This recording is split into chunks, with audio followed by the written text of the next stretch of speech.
Hey friends, welcome back. My name is Becky and this is Acre Homestead, and we are going to be doing a huge freezer cookie. I've kind of got my kitchen all prepped and ready to go. I actually have my pasta boiling here and I need to get 4 pounds of pasta in there real quick. I turned it on to boil while I was in the shower. I just got this new apron. It's a new style to me. It's got the crisscrosses in the back. I don't know if you guys have ever worn one, but I'm pretty excited about it. I hope I like it. I got it at World Market for 20 bucks. Okay, so let's get the pasta in here and then I'm gonna go through and tell you all the meals we're doing. We are making a lot of meals. I think we're doing a total of around 20 or 30, I don't know. We'll go over it and I'll give you the exact number.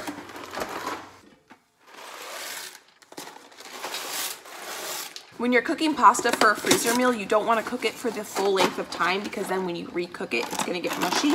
This pasta says to cook for 10 to 12 minutes. I think I'm only going to do 8. So let's go through the meals we are going to be making together. I wanted to get that pasta going so that it was ready and we could keep moving forward. Today I'm going to be making chicken tikka masala, a broccoli chicken macaroni. I'm going to use rigatoni, but it's going to be like a white sauce chicken broccoli bake. We're going to do pumpkin pasta, maybe jambalaya if we have time. I'm hoping so. Last month when I did my grocery shopping, I do once a month grocery shopping, I purchased 4 rotisserie chickens because I needed to make chicken stock because I was out of it. And I took all that meat off the chicken and I threw it in the freezer and I haven't used it yet. So for those first 4 meals, I'm going to be using that rotisserie chicken, so I don't need to worry about cooking any chicken for those things. So that's going to make my life a lot easier. I want to try to make some pizza dough and freeze that. Pizza dough freezes really well. And then I have 2 ground beef recipes we're going to be doing. We're going to be doing a sweet and sour meatball and Joe's. And then I have a couple marinated chickens that I want to do. I've really been enjoying the last time I did my freezer meal cooking. I did some teriyaki chicken and we loved it, and it's getting warmer. It's not warm today, but it's May 20th today. We don't have AC in my house, and so we do have a Traeger outside, so when I cook in here, it can heat my house up in the, when the weather gets warmer.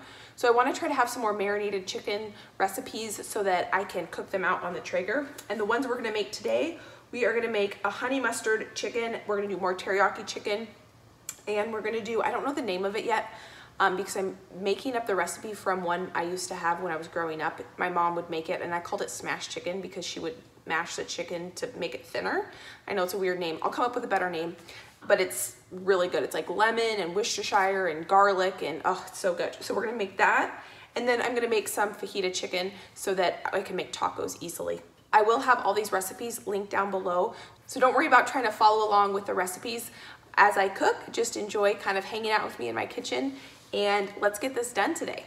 Before I showered this morning and got ready for the day, I came down here. One of my favorite things to do is putter around my kitchen when it's really early and drink my coffee.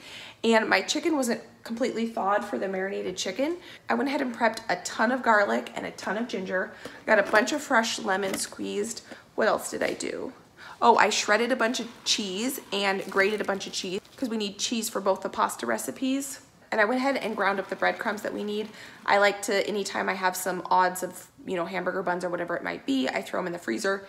When I make meals like this and I need breadcrumbs, I go ahead and grind them up, and I have them for the 2 pasta recipes. We're gonna put them on the top of the pasta recipes, and I need them for the sweet and sour meatballs.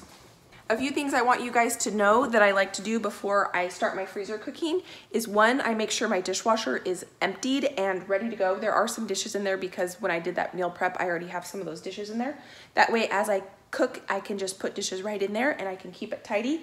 And then, oh, there's garbage on the floor. And I like to make sure my garbage can is empty. Well, there is stuff in it just because when I was meal prepping earlier this morning, I went ahead and threw stuff in there. But I like to just keep that out so I don't have to keep opening and closing where I keep my garbage can. My dogs have figured out in this house how to open that cupboard, so we had to baby-proof it. And so it's got a magnet. It's actually kind of hard to open and close. So that's why I like to keep it out here so that as I'm going, I can just toss things right into the garbage can.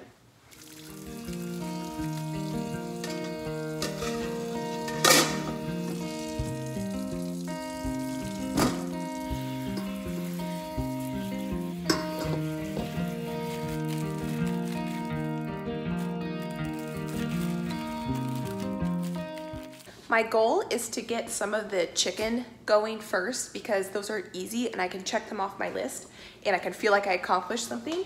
So we're gonna get to that, but I know that one of the meats that I need cooked is actually all this sausage, but I wanna get this cooking and browning so that I'm not wasting time later doing this. So while I'm doing the chicken, I'm gonna have this cooking for us. This is more ground sausage than we need for the pumpkin pasta recipe, but I'm gonna go ahead and prep all of it so that I can put some in the freezer so when I make my quiche, I can just pull a little bit out and add it to quiche later in the month. That's another way I like to save time and meal prep, so I not necessarily make the quiche right now, but I'm gonna prep things for it for later. The chicken breast I'm gonna use for the fajita chicken and for the mashed chicken, which I'm gonna come up with a better name.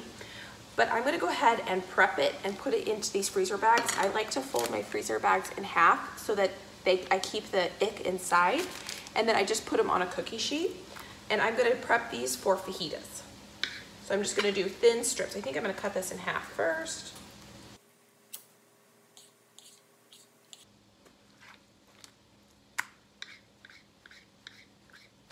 I'm gonna cut the chicken for the marinated chicken in half.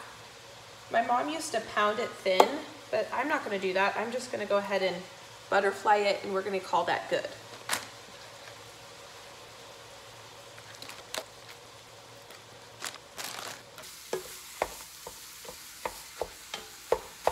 Let's go ahead and get the fajita ones going. So I need to chop up some bell peppers and some onions. These 3 bags are the fajitas. If you're wondering why I have headphones in today, it's because I'm listening to an audiobook. I love audiobooks, and I actually have always loved audiobooks my entire life. Today I'm listening to the book Educated by Tara Westover. It's a pretty incredible story. It's actually one of my favorite books. I've listened to it more than once. It's about Tara, who grows up in the backwoods of Idaho and is, in quotes, homeschooled. She wasn't really homeschooled. She ends up wanting to kind of pull herself out of that situation, and so she basically had to try to teach herself an entire high school education in a matter of months so that she could apply to college, which she did, and she ends up going on to graduate school. And it's just a really incredible story of someone, you know, pulling themselves out of a pretty difficult situation, and those are my favorite kind of books. I am listening to it on Audible, and I discovered Audible a few years ago, and I absolutely love it. Audible has hundreds of thousands of titles available, and if you're interested in a 1-month free trial, there is a link below that you guys can check Audible out for yourself. It's a way that I can get 2 things done at the same time. I can be entertained with a really great story or learn something and also get something done that I need to get done. If you guys have any great book titles for me, please leave them down in the comments below because I'm always looking for really good books. All right, I think that sausage actually is about, oh yeah, it's about done. So it's got some good brown bits on the bottom. I'm gonna go ahead and turn the heat off because I'm not quite ready for the next step for the pumpkin pasta recipe yet. What I've decided to do is I want to make sure I'm using my time wisely, and I am all ready to get all the chicken marinade sauces in the bags, but I don't want to waste the time when something could be cooking on the stove. I did turn the sausage off, so that's ready to go, but I'm going to get the sloppy joes going because that can be cooking while I'm prepping the chicken and getting that ready to go.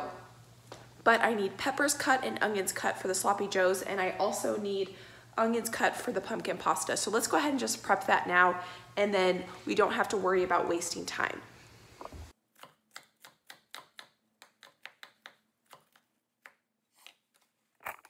I was just thinking I could get that meat on the stove so that I can put the onions and peppers into the sloppy joes. I have a little bit of bacon grease I'm going to put in here. That'll just add a little bit more flavor to the sloppy joes. This is 100% grass-fed, grass-finished beef. I've got 4.5 pounds here, and it can use a little bit of extra fat because there's hardly any fat in this meat.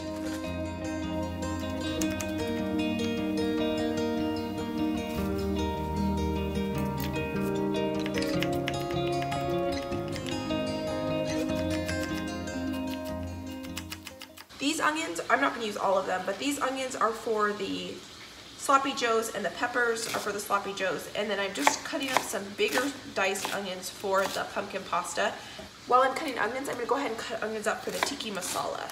This might be enough because I'm not going to use near all those for the sloppy joes. I'm gonna turn the sausage back on and I'm gonna take some of this sausage out of here. There is a little bit of fat in the bottom and I'm gonna leave that because I'm gonna use that to saute the onions with. This sausage will be for quiche later, and let's get some onions in here. Onions are one of my favorite things. I love onions. So we're gonna get this sauteing. As soon as this has got some brownness to it, some really caramelized brownness, we'll add some of these peppers and onions. But in the meantime, let's go ahead and get the chicken finally finished up. So I have this mess here, and I'm gonna put these onions in a freezer bag, and these are gonna go in the freezer, and I'll use these when I make chicken stock. So I don't like to waste these onion bits because there's still quite a bit of good onion on there. I should have had this out earlier and not had to clean it up and just put it directly into the bag, but I didn't, so now we're cleaning it up. Alrighty, let's go ahead and get something done finally. We're gonna finish up the fajita chicken here. These are gonna be kind of rough estimates on measuring because I generally don't measure, but like I said, I will leave recipes for all of this down in the description below, so if you guys want an exact recipe, you can definitely follow that. So I decided to put a half a cup of oil in each one of these. That's just some olive oil. Now I have some homemade taco seasoning we're gonna go ahead and put in here. We do about 1/3 of a cup in each one of these. I have some pink Himalayan salt. I'm gonna put about a teaspoon of salt in each one of these. This is fresh ground pepper. What I do is I buy the whole peppercorns. It smells so good. And then I'll just take some of them and throw them in the blender. And so won't be fresh ground, you know, tomorrow if I use it technically, but it's definitely fresher than if you buy pre-ground pepper. So it's really, really good. And then you don't have to grind it every single time you use it. So I'm gonna put about 1/2 teaspoon, put maybe a tablespoon of garlic. I have a can of chipotles and adobo that I'm gonna put in here. When you buy chipotle and adobo, the jalapenos are actually whole in there. What chipotle and adobo is it's just smoked jalapenos that are in a vinegar sauce. And so I like to just take a knife and kind of cut them up a little bit so they're not gonna be whole in the marinade. Normally I would use some scissors, but my scissors are dirty right now, so that's just used a knife. So I'm just gonna put about 1/3 of the can in each bag. That can be a little bit spicy, so I always like to put a little bit of honey in. This is honey I buy from Azure Standard. It's actually crystallized. I wish it wasn't, but that's okay. I'm gonna microwave some of this honey. I need honey for the honey mustard chicken as well, so let me go ahead and get a bunch of this microwave so that it's not solid as a rock. While the honey's in the microwave, I'm gonna add just a couple tablespoons of fresh lemon juice. Here's the liquid honey, and we'll just put a couple tablespoons of that in. I think we're gonna do 3 tablespoons. Chipotle and honey just go together super well. That was it, we did it. We've got the first meal completely done. So what I'm gonna do is zip it, kind of get the air out, and I'm gonna mix this up in here. The way I'm actually gonna cook this fajita meat is I'm not gonna cook it in the pan. What I'll do is I will thaw that meat all the way, and then I'll lay it out on a cookie sheet and I'll put it in the oven at like 425-ish. And I want that oven super hot so that it will get browned. I think that if I was to cook that in a pan, because it has been frozen, I think it's gonna get soft, and I don't want soft, I want like caramelized, you know, onions and chicken and stuff. So that's what I'm thinking I'm gonna do with this. I'll let you guys know how it goes. So now we're gonna move on to the marinated chicken breasts. We are going to add 1/2 cup of olive oil, 1/2 cup of freshly squeezed lemon juice, a tablespoon of freshly ground garlic.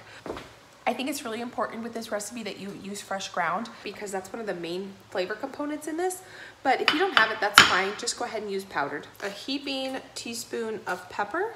I'm gonna do a tablespoon of honey. The honey in here is not as much for flavor, but when you have a little bit of sugar in it, it will help the meat brown.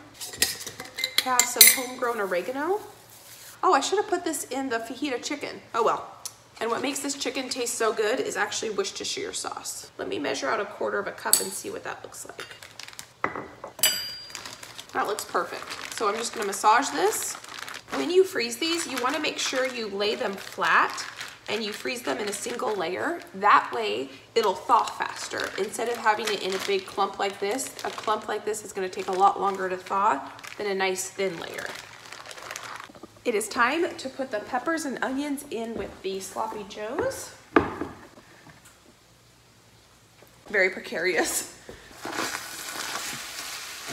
We have some really good caramelization on this meat. You don't want it just browned like the color brown, but you actually want the meat caramelized like this. That's gonna give you flavor. That's not burnt, that's just caramelized. So I'm gonna turn this down just a bit here, and we're gonna add some of the red onions, some of the yellow onions, some of the red peppers, and some of the yellow and orange peppers. We're gonna stir that in and let that cook down. Trying to get those onions and peppers toward the bottom so they can deglaze the pan. The rest of this is gonna be for the tikka masala. Let's move on to the honey mustard chicken and the teriyaki chicken. These two bags are gonna be the honey mustard. I've got some stone ground mustard. You could use Dijon, you could use regular mustard, you can use whatever kind of mustard you have on hand. This is what I have on hand. So I am putting a half a cup of mustard, half a cup of honey in each one.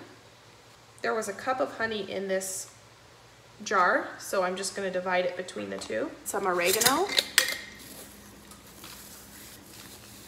tablespoon of garlic, half a tablespoon of pepper, a teaspoon of salt.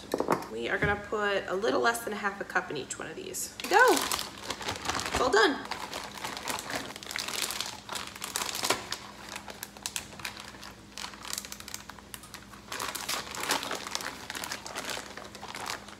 Teriyaki chicken, we're going to start with some sesame oil, probably about 2 tablespoons. Soy sauce, I'm going to put a cup in each one. I like to have, when I do this, a little bit of extra sauce so that we can put it over rice. Half a cup of oil, whatever kind you want. I have fresh ginger here, so I'm going to put a good teaspoon of ginger in each one of these. Now, I used dry ginger last time, and if that's all you have, that's fine. I want to use the rest of this fresh garlic for the tikka masala, so I'm going to use a bunch of powdered garlic in this. Probably 2 tablespoons. These are red Korean flakes. These are so good. If you've never tried these before, I'm going to link them below. They're a chili flake that's got a really sweet chili flavor, and they're just a little bit spicy, but not a lot. They are so good. I just found them. I watch June on Delish. They put this on everything, and that's how I found it, and it's so good. So I'm gonna go ahead and put a heaping tablespoon in each one of these. You get a nice chili flavor without getting the heat of chili. I'm gonna put some black pepper, maybe a teaspoon. I'm just gonna put a little bit of salt because the soy sauce has a lot of salt, so maybe like a half a teaspoon. I like to put brown sugar in my teriyaki sauce instead of honey. Some people like to put honey, and I'm gonna put 2/3 of brown sugar in each one of these. Easy peasy lemon squeezy, and we are done with recipe number 4. So I was checking the sausage mixture for the pumpkin pasta, and there's definitely a little bit more grease in here than I'd like. So I am just tipping it up on the side of my stove, and I'm gonna let some of that grease drain out a little bit, and we're gonna strain that. I'm gonna get my stove cleaned up just a little bit. The sloppy joe mixture is about ready to move on. Now, my pumpkin pasta recipe is more of a fall recipe, but this is homegrown pumpkin, and I just planted out a ton more winter squash, and I need to get some of this pumpkin eaten up, and that's why we're making pumpkin pasta, even though it's May, not November. It is really good. You guys will so enjoy it. It sounds kind of weird. The first time I had it, I wasn't sure, but it's probably one of my favorite recipes now. First time I ever ate it, actually my mother-in-law made it, and it's so good. So I'm gonna go ahead and clean up my mess. I've got a mess here, and I wanna get this tidy because we're not gonna need any more of these ingredients. And the rest of the stuff we're gonna be doing is kind of mostly on the stove. So I'm gonna get these meats in the refrigerator. I want them really cold before I put them in my freezers so that they don't shock the freezer. You don't wanna put too many things that aren't frozen in the freezer at one time. It can shock the freezer, and I don't wanna do that. So let me get this cleaned up. I almost completely forgot about the sweet and sour meatballs. So I put 3 pounds of ground beef in here with some onions that I chopped up, and I'm gonna get to that in a minute, but let's go ahead and finish the sloppy joes because it is ready to be finished up here. I'm gonna add 1/3 cup of brown sugar, probably 1/4 cup of mustard, whatever kind you want or whatever kind you have. This is some homemade ketchup. I'm gonna put 2 cups in here, the whole jar. I might need another one of those. I'm gonna turn this way down because now that there's sugar in here, I don't want it to burn or scorch on the bottom. I haven't added any salt to this meat mixture yet, so I'm gonna add probably 2 teaspoons of salt, maybe a tablespoon of black pepper. This is Worcestershire. That's probably 1/4 cup of Worcestershire. 2 tablespoons of garlic powder, and I'm gonna add another 2 cups of ketchup. I have 3 pounds of meat in here and 2 small onions. I'm gonna add 2 eggs, a couple teaspoons of salt. I'm gonna put a little bit of turmeric, probably 2 teaspoons of turmeric. We're gonna put a good tablespoon of pepper, maybe a little bit more, a couple good tablespoons of garlic. And I am gonna go ahead and put some of that fresh garlic and ginger in here, and then I'll use the rest of this in the tikka masala. I forgot to put the breadcrumbs in here, so we're gonna put about 1.5 cups in here. I have the oven preheated to 425 degrees, and I'm just gonna roll these out, and when the oven's preheated, we'll bake these off. While the oven's finishing preheating to put the meatballs in, I'm gonna continue working on the pumpkin pasta. I already put in the 2 packages of pumpkin in here, and now I'm putting in 2 bricks of cream cheese. Now I am doubling this recipe. No, my garbage is right by my foot and my dogs are trying to get into it. Don't do that, boo. And then I put 2 cups of Parmesan cheese in here. I'm gonna put about 1 tablespoon of garlic powder, a couple teaspoons of salt, black pepper, some oregano, a couple splashes of milk.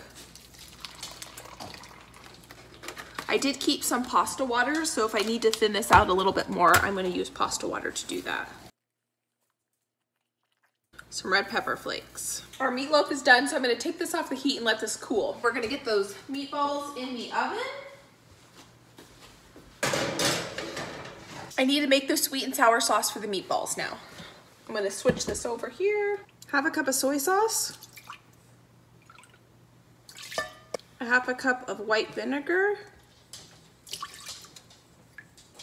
1.5 cups of brown sugar. 1/2 cup of flour.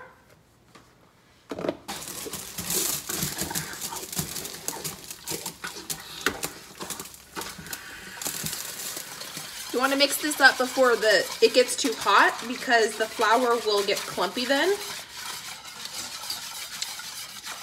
And that is too sweet. It doesn't have enough of a sourness, so I'm going to add another 1/2 cup of vinegar.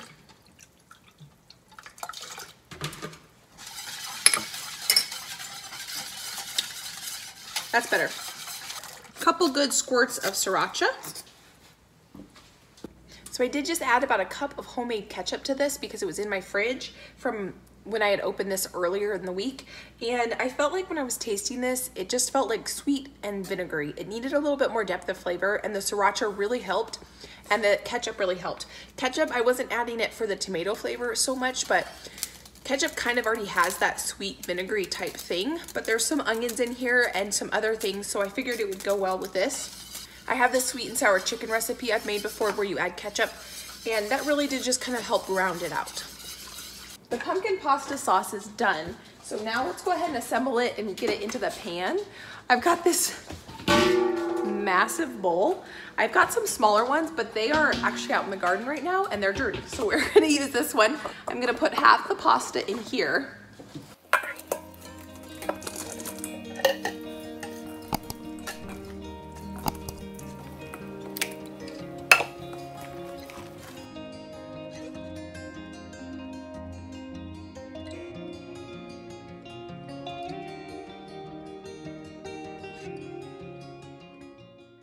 We're done.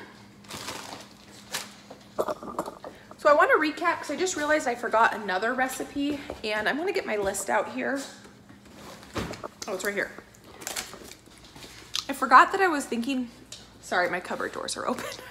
I forgot I was thinking about doing jambalaya, but I think I skipped that because that's actually a really easy thing that I can do in my Instapot, and I can show you guys how to do that at some point. But I think I'm gonna just not do a freezer meal of it because it's so easy to do on the day of.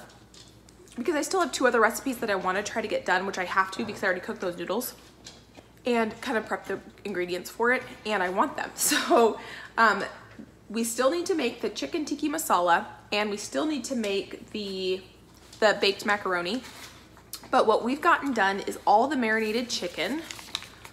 We have the honey mustard chicken, the lemon chicken, the teriyaki chicken, the fajita chicken, the sloppy joes, the pumpkin pasta, and the sweet and sour meatballs, which I need to actually show you guys. This sauce thickened up really beautifully, and the meatballs. Sorry if you guys can hear my dog snorting. He's trying to scavenge for food that I dropped on the floor, which I am pretty notorious about doing. So I'm gonna get these meatballs out. I wanted to try to get a nice brown, well, I'm not gonna get them out, I'm just gonna pull them out. I wanted to try to get a nice brown crust on them before I poured the sauce over, and I think I probably made way too much sauce.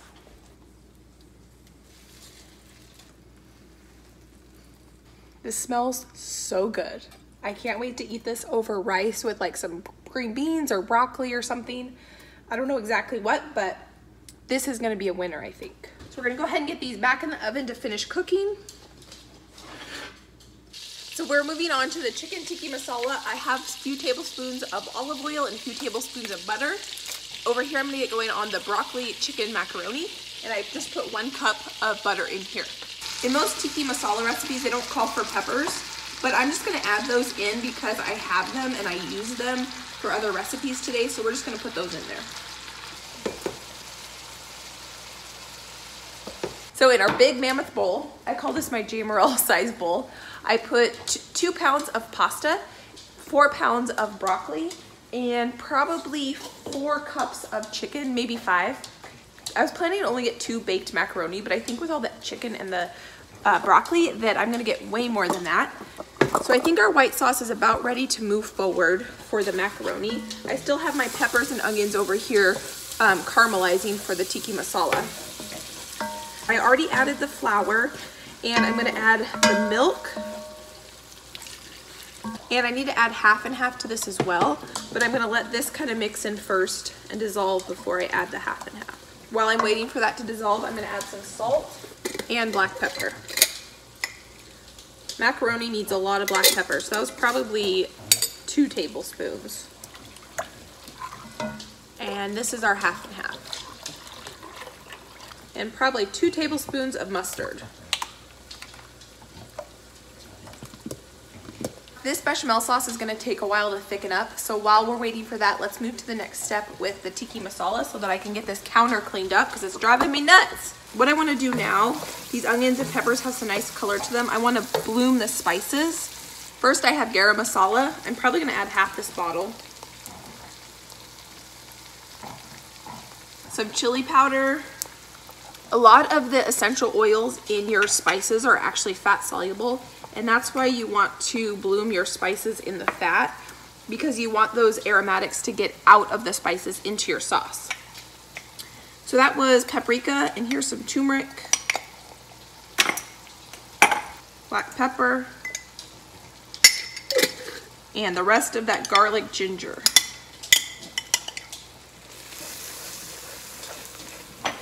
We're gonna toast these spices for a little while, maybe 4 or 5 minutes.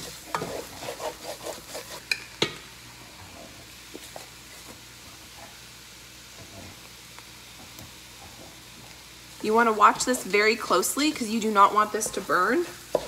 Normally when you make tikka masala, you marinate your chicken in yogurt, but because I'm using that Costco chicken, obviously I didn't marinate that in yogurt. So I'm gonna take some yogurt now and put it into this. This is just plain whole milk Greek yogurt.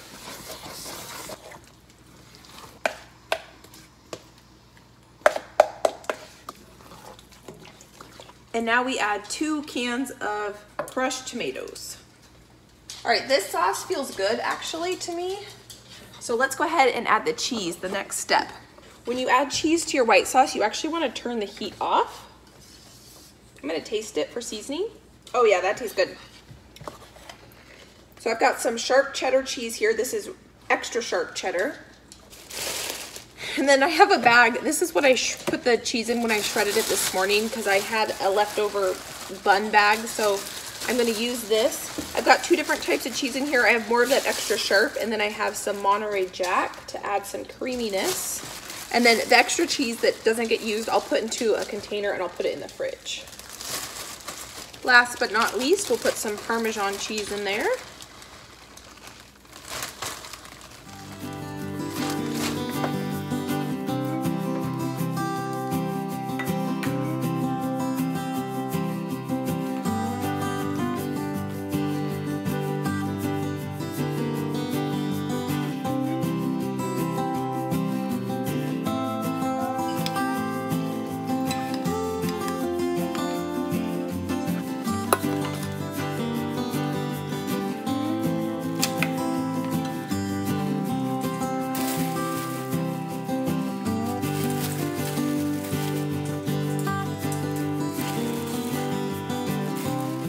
The only thing we have to do to the tikka masala is I have to add some heavy cream, and then the tikka masala is done. Like I said, I didn't get the jambalaya done.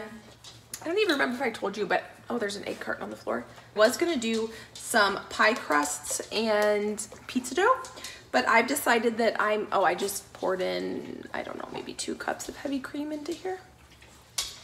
But I've decided that I'm just gonna skip that. I'm gonna skip that in the jambalaya because I feel like I got enough accomplished today. I still have 3 pie crusts in the freezer, and I make quiche a lot because we've got 11 chickens, and so we get a lot of eggs, and so quiche is a good way to use up those eggs. But let me taste this. That's good. That is probably the best tikka masala I've ever made. That is really, really, really good. I think the key really is blooming those spices and kind of browning that yogurt in there. And it's really good. I'm gonna add a little bit more cream.